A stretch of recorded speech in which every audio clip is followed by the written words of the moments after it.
Me never know. The amount of things me want to talk about you. You sit down in the big pink, you come like one big buckle of Pepto-Bismol. From me see you, me see diarrhea. From me see you, me see running a belly. You stink like shit, you come like pit toilet. You not smell yourself when you walk around with the fan and the fan a blow up on everybody. No one in the blood clot camp now gonna tell you, oh, you stink. Latrine. You come like pit toilet. Stop calling me blood clot name in your mouth. Saucy Santana, you stink, you want beard. You come talk about Spice always inserts herself into everything. Bitch, I know you blood clot, you that ask what's going on and it not have nothing to do with you. Dirty Bambi, you never say you insert yourself in it. Let me play it a blood clot. It was a night that should have been remembered for its glitz, glamour, and unapologetic style. But instead, it became the most talked about and explosive moment in love and hip-hop Atlanta history. The night Saucy Santana and Spice went from smiles to shouts, from shade to shock, and from friends to full-blown enemies in a matter of minutes. So I'm gonna make this as quick as possible. The first thing I want to talk about, I'm gonna reach a Saucy Santana yet, because I you me come out. Saucy Santana, and you me come out, but I'm not really reach a you yet. I want to start with love and hip-hop. Love and hip-hop, I have a message for you. And I want to make sure it reach you know. So I want to make sure to go at the right ears for the head of love and hip-hop. When I was in England, I saw a lot of videos from the Sweat Guzzler, Saucy Santana. First thing, when I put on my black hair, he's like, oh, I'm the reason she's wearing black hair. Baby, welcome to the club. If you don't know the show, Google me. I've always been wearing black hair. My fans and my besties know that. When I have on my black hair, it's Grace Hamilton. And when I wear blue hair, it's Spice. I've been doing this for years. You're not the reason for the season because you want everything to be about you. But sorry to disappoint you. But long story short, you've been on TikTok, a rampage. And every second you get your talk about me. Yeah, Saucy Santana, I come out. Can you guys hear me? Because you know me, I feel rush because I have a whole heap of things to do. It all began at a high-profile industry party thrown at one of Atlanta's most exclusive lounges. The kind of event where the champagne flows, the cameras never stop rolling, and every corner is crowded with people who have something to prove. Spice arrived first, draped in glittering blue sequins that shimmered under the flashing lights. She was glowing with confidence, fresh off the success of her latest single, and determined to remind everyone that she was still the queen of dancehall. I combo me. So me combo you, because I have 2 little minutes to spare, because when me did there in England, I was too busy. But me find 2 minutes now when me can give you. Let me make sure I listen good what you say, because the people them send me the things them, you know. So we could talk right here, so. We could talk right here, so. Me I go through everything one by one. Saucy Santana, on the other hand, made an entrance no one could ignore. Rocking an oversized fur coat, diamond-encrusted shades, and a custom chain that spelled Material Gwirl in blinding stones, Santana walked in like he owned the place. His energy was magnetic, loud, bold, and dripping with confidence. But beneath that sparkle, there was already a brewing tension between him and Spice, one that most people didn't even realize existed. No, clown. And she was like, you a one-hit wonder. She said, She called you a one-hit wonder? Hey, here it is. Us sitting at this table know a Spice song. Spice is part of the Frost cult. And I mean, Spice is Grammy nominated. I'm gonna give that to her. But bitch, you are not Beyonce. You're also not Jasmine Blue, because who wore it better, baby? I'll wait.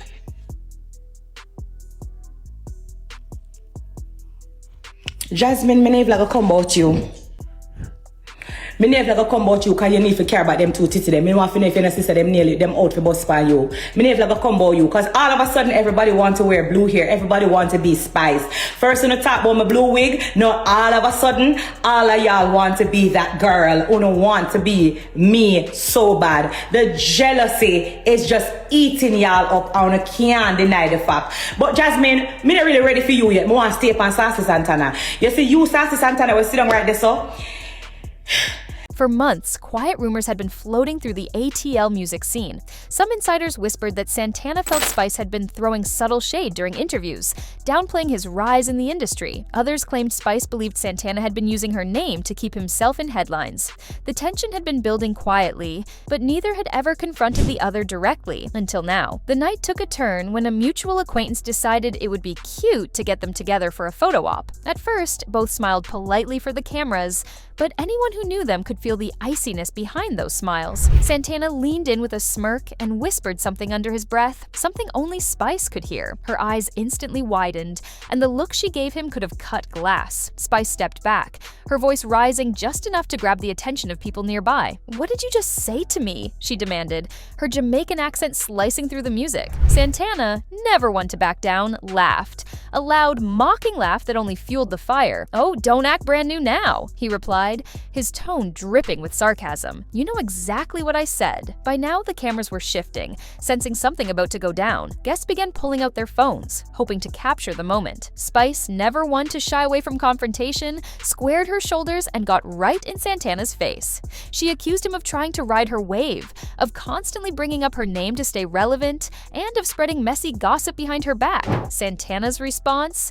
A dramatic eye roll, followed by an explosive clapback that had the whole room gasping. He claimed Spice was threatened by his success, that she couldn't stand to see another personality shining just as bright in the ATL spotlight. "You the queen of dancehall, right?" he said, his voice getting louder. "Then act like it. Stop worrying about what I'm doing." The crowd was now fully invested, surrounding them in a tight circle as the argument escalated. Spice's hands were moving with every word, her voice booming as she told Santana that respect was something you earned, not demanded. Santana fired back that he didn't need her approval to shine, that he had built his brand from the ground up without anyone's help. Then came the moment that took the fight from heated to downright legendary. Spice, her patience gone, brought up a private conversation they'd had months earlier, where Santana allegedly admitted to using her name in interviews just to get attention. Gasps filled the air. Santana's jaw dropped, and within seconds, he was firing back with his own bombshell, claiming Spice had tried to get him blacklisted from performing at a major Atlanta event. The accusations flew back and forth like wildfire, each more shocking than the last. What started as a verbal showdown was now a complete public airing of dirty laundry, with both determined to humiliate the other. Security began stepping in, but neither was ready to let go of the moment. Spice stepped even closer, their faces just inches apart, and for a split second, it seemed like things might turn physical. But before any hands were thrown, Santana snatched off his shades and pointed directly at her. "You've been playing with me for too long, Spice," he said, his voice shaking with anger. "And tonight, I'm done." Spice's reply was just as sharp. "You could never play in my league, Santana.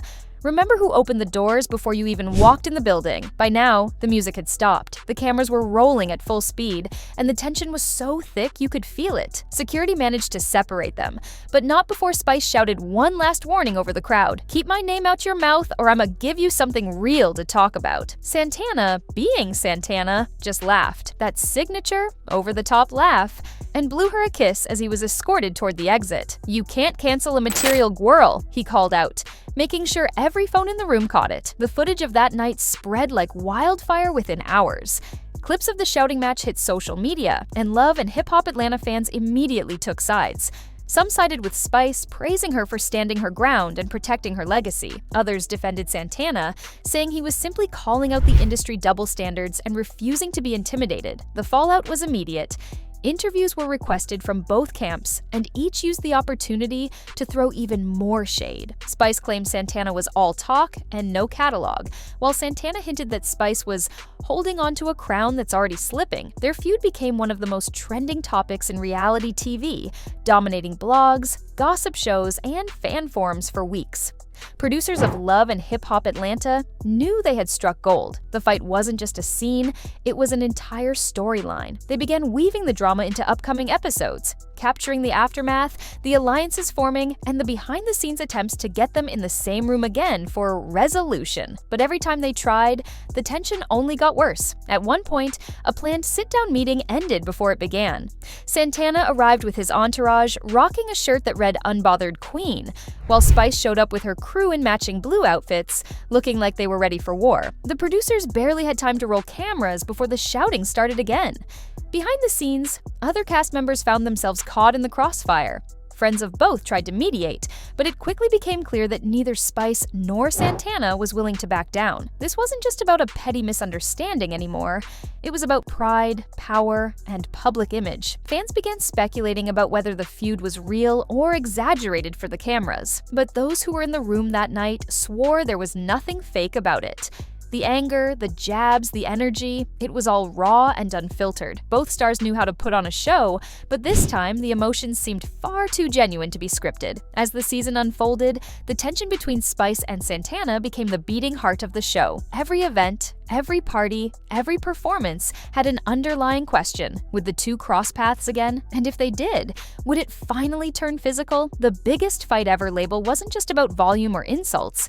It was about the way it shook the love and hip-hop Atlanta universe to its core. It exposed the fragile alliances, the fierce competitiveness, and the razor-thin line between friendship and rivalry in the industry. By the time reunion taping came around, fans were practically begging for a final showdown. And when Santana and Spice sat on opposite couches, the tension in the room was electric. The other cast members barely got a word in as the two went back and forth, rehashing every detail of the infamous night. It was clear that neither had any plans to apologize. In the end, the fight didn't end with a handshake or a hug. It ended the way it started, with sharp words, loud energy, and both walking away convinced they'd won. But for fans, it was a moment that would live on forever in love and hip-hop Atlanta history. The night the Material Girl went head-to-head with the Queen of Dancehall, and the whole city of Atlanta stopped to watch.